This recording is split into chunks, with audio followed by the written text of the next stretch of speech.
Pramoedya Ananta Toer was born in Blora, Central Java, and now Indonesia on February 6, 1925, when Indonesia was still a colony of Netherlands.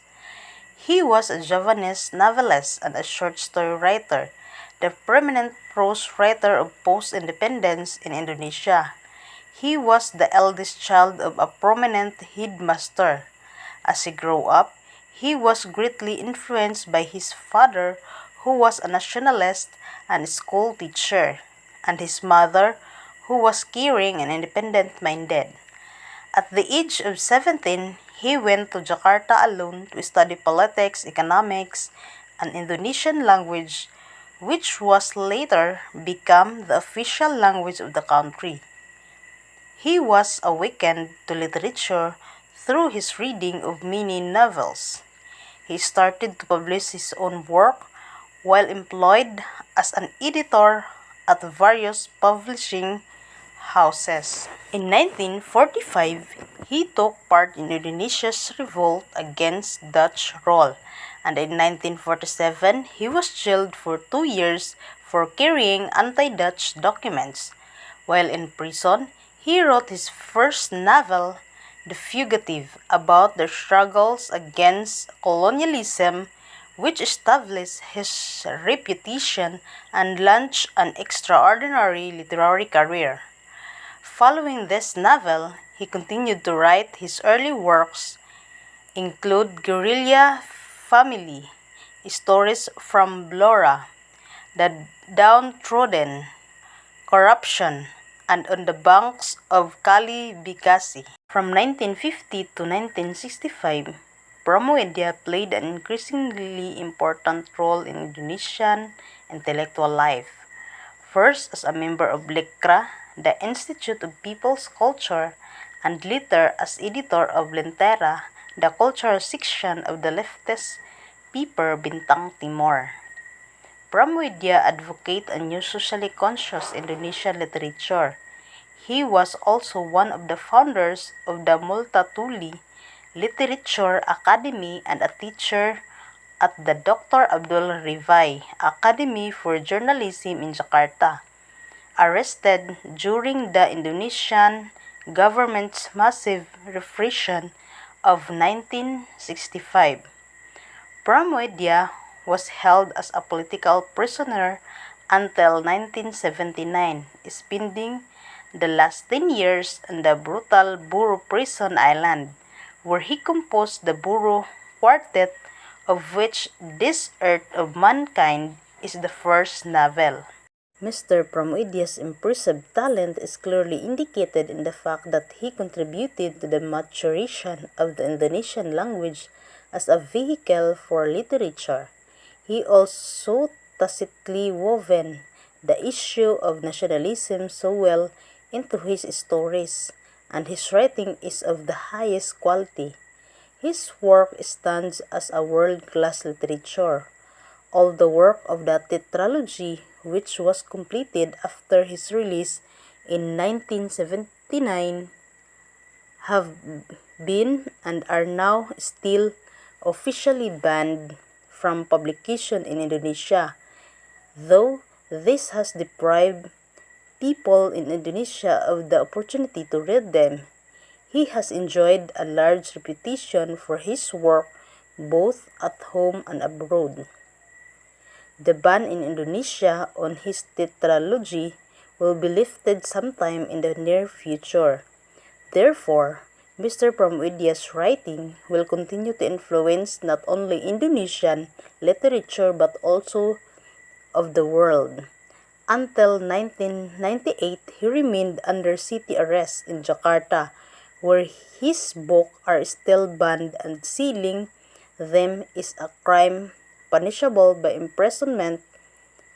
Pramoedya was died on April 30, 2006, in Jakarta, Indonesia, at the age of 81.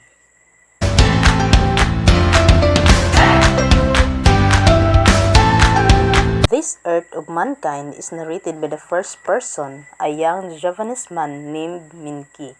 It opens with his reflection on love. Minki reflects on his life as a schoolboy. He recalls that all of his school teachers were thrilled at the modern advancement that were arriving in the Indies in the late 1920s. Minki is excited too, but in the present he wonders whether the advent of modern technology was implemented carelessly. It is possible that the telegram and automobile devices that eliminate distances between people and countries can be harmful to Indonesians. Minki is from a wealthy family. They live in the capital Java.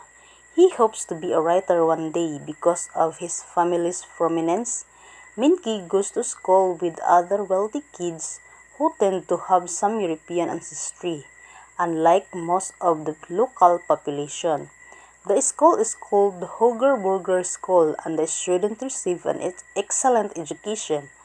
As Minki grows to be a teenager, he starts questioning the severe inequality he witnessed every day. There is an intense snobbery within his high school as well as a prevailing preference for Dutch culture outside school. The supremacy of all things that help to keep the native population oppressed. He himself is looked down on for being a native. His mother encourages him to embrace his Javanese identity, but his father dislikes him. Mostly he is jealous of his son's intellect. Minki's feelings are complicated, and he is eventually prompted into action after he meets Nya Ontosoro, the concubine of a prominent Dutchman named Herman Melima. Like Minki, Ontosoro does not feel comfortable in either Dutch society or with Indonesians. Both condemns to her for being a concubine. Minki ends up falling in love with Annalise, and Robert quickly develops a hatred for Minki. Robert hates all things native. He aspires to be Dutch, but his darker skin color and lack of education make it impossible for him to pass. Ontosoro loves Annalise, and because she is closer to her mother, Annalise appreciates her Javanese heritage.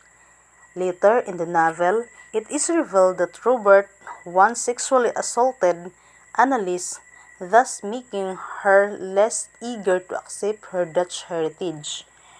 Meanwhile, Minki and Annalise begin a quiet courtship.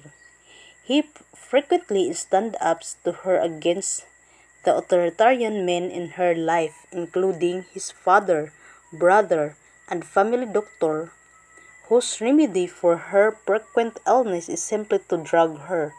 Ontosoro tells Minki that over time, Herman Melima has treated her less and less well. It began when she taught herself Dutch and educated herself about Western art and history. Minki and Annalise marry. The ceremony follows the local Islamic tradition. However, the marriage is not legal because the two were underage and did not get consent from their parents. Minki is expelled from school because of his sexual relationship with Annalise, but after he writes an article about life among the natives and Indos, the administration reinstates him as a student. He holds a huge graduation ceremony. As the novel concludes, Annalise is exiled from Java as a result of Dutch law. The law states that she is an illegitimate wife and an illegitimate daughter and must be re-educated in Europe. As Annalise leaves Indonesia, Minki wonders if peace between the colonizer and the local people can ever be achieved.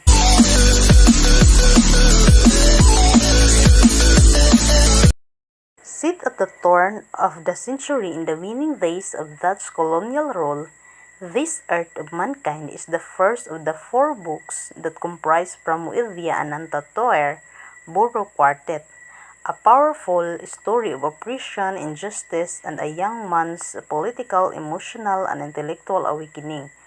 Pramoedya Ananta Toer wrote this earth of mankind while confined on the prison island of Boro, where prisoners did hard labor, clearing jungle with the crudest tools, and suffered starvation, diet, beatings, and torture.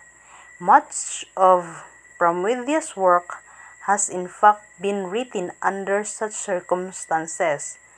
This story includes the irrevocable harm of colonialism, love across ethnic and class lines, and the essential role of education.